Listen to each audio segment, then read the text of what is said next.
बाजार में एक छोटा सा बोर्ड रेडी की छत से लटक रहा था।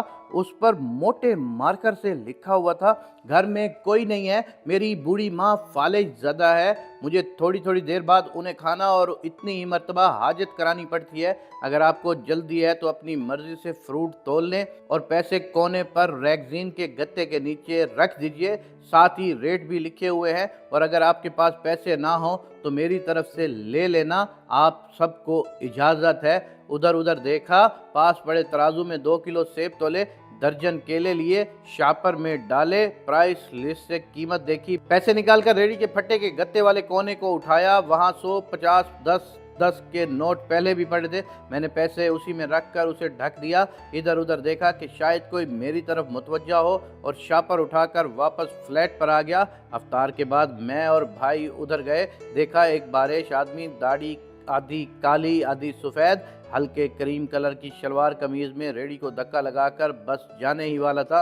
वो हमें देखकर मुस्कुराया और बोला, साहब फल तो ख़त्म हो गए हैं। नाम पूछा तो बोला, खादिम हुसैन। फिर हम सामने ढाबे पर बैठे थे, चाय आई। कहने लगा, पिछले 3 साल से अम्मा बिस्तर पर है, कुछ नफसियाती सी भी हो गई है, और अब तो फालिज भी हो गया है। मेरा कोई बाल बच्चा नहीं, बीवी मर गई है, सिर्फ मैं ही हूँ और मेरी माँ। अम्मा की देखभाल करने वाला कोई नहीं, इसलिए मुझे हर वक्त अम्मा का ख्याल रखना पड़ता है। एक दिन मैंने अम्मा के पांव दबाते हुए बड़ी नरमी लिहाजत से कहा, अम्मा तेरी तीमारदारी को तो बड़ा जी करता है, पर जेब में कुछ नहीं, तू मुझे कमरे से हिलने नहीं देती। कहती है तू जाता है तो मेरा जी घबराता है, तू ही बता मैं क्या करूं। अब क्या गैब से खाना उतरेगा? न मैं बनी इसराइल का जना हूँ और ना तू मूसा की माँ है, क्या करूँ? ये सुनकर अम्मा ने हाँफते हाँफते उठने की कोशिश की। मैंने तकिया ऊंचा करके उसको बिठाया, टेक लगवाई। उन्होंने झुर्रियों वाला चेहरा उठाया, अपने कमज़ोर हाथों का प्याला बनाया और ना जाने रब्बुल आलमीन से क्या बात की। फिर बोली, तू रेडी वहीं छोड़ आया कर, तेरा रिस्क तुझे इसी कमरे में बैठकर मिलेगा। मैंने कहा, अम्मा क्या बात करती हो, वहां छोड़ाऊं तो कोई चोर उचक्का सब कुछ ले जाएगा। आजकल कौन लिहाज करता है, बिना मालिक के खरीदारी कौन करने आएगा। कहने लगी, तू फजर को रेडी फलों से भरकर छोड़कर आ जा, बस ज्यादा बक बक ना कर, शाम को खाली ले आया कर। अगर तेरा रुपया गया तो ये खालदा सुरैया अल्लाह से पाई पाई वसूल करके तुझे देगी।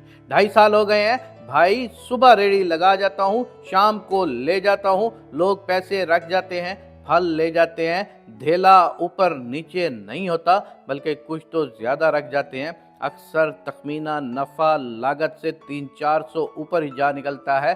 कभी कोई अम्मा के लिए फूल रख जाता है तो कभी कोई और चीज़। परसों एक पढ़ी लिखी बच्ची पुलाव बना के रख गई थी, नोट लिख कर रख गई अम्मा के लिए। एक डॉक्टर का गुजर हुआ, वो अपना कार्ड छोड़ गया, पुश पे लिख गया, अंकल अम्मा की तबीयत ना संभले तो मुझे फ़ोन करना, मैं घर से पिक कर लूँगा। किसी हाजी साहब का गुजर हुआ तो अजवा खजूर का पैकेट छोड़ गया। कोई जोड़ा शॉपिंग करके गुजरा तो फ्रूट लेते हुए अम्मा के लिए सूट रख गया।